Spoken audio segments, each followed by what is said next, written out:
Cinema shooting timings కానీ, ఏ రోజు ఎక్కడ అని చెప్పి, డబ్బుల విషయం గూడా హ్మ్. అన్నీ బోని కపూరే చూసేవాడు. A to Z.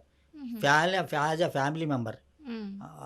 అప్పుడు శ్రీదేవి మెల్లిగా అన్ని సినిమాల్లో చేస్తున్నప్పుడు వాళ్ళకి కొంచెం బోని కపూర్‌కి లవ్‌లో పడ్డాడు. తర్వాత కొంచెం అట్లా బంధం ఏర్పడింది. హ్మ్.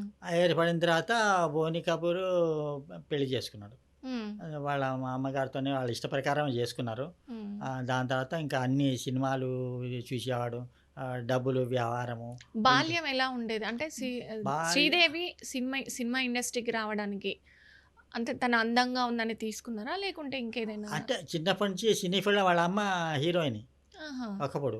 హుహు. కాబట్టి ఆ సినీ ఫీల్డ్‌లో అందరికి తెలుసు కాబట్టి బాలనటులు ఈ పిల్లలకి కావాల్సినప్పుడు తీసుకునేవాడు. హుహుహు. ప్రొడ్యూసర్స్. అట్లా అట్లా తెలిసిపోయింది. ఆ అమ్మాయి పెరిగిన కొద్దీ కొంచెం చాలా అందంగా ఉంటే హీరోయిన్‌గా చేస్తా అని చెప్పారు. హుహుహు. ఒక టైంలో ఎన్టీ రామారావు గారు ఏజ్ 55, 60 ఏళ్ళున్నప్పుడు హ్మ్. శ్రీదేవి చిన్న పిల్లలాగా ఉండేది. హ్మ్. హీరోయిన్‌గా చేస్తున్నా అని చెప్తే సర్ప్రైజ్ అయిపోయాడు. హుహు. మీకెందుకండి జనాలని ప్రొడ్యూసర్స్ అని మీకెందుకండి ఆ అమ్మాయి హీరోయిన్‌గా చేయండి ఏం కాదు పబ్లిక్ ఎంటర్‌టైన్‌మెంటే కదా! అవి చెప్తే హ్మ్. సరే అని చెప్పి ఒప్పుకున్నాడు. హుహుహు. కానీ అప్పటికి హిట్ అయిపోయింది. ఆ అమ్మాయి ఫేస్‌లో చామ్ ఉంది.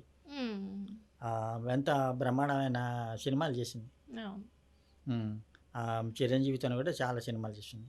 'అతిలోక సుందరి' సినిమా వచ్చింది. ఎంత అవును. అందంగా ఉండేదంటే ఆమె. అవును. మాటలు కూడా చూడముచ్చటగా ఉండేవి. హ్మ్. తర్వాత వినసొంపుగా ఉండేవి. అందరూ లైక్ కూడా చేశారు. సూపర్ హిట్ పిక్చర్ హ్మ్. 'చిరంజీవితోని'. హ్మ్. అవును. 'చిరంజీవితోనా' వెంకటేష్ అనుకుంటాను నేను. హ్మ్. అది మంచి మంచి హిట్ పిక్చర్ చాలా అందంగా ఉండేది.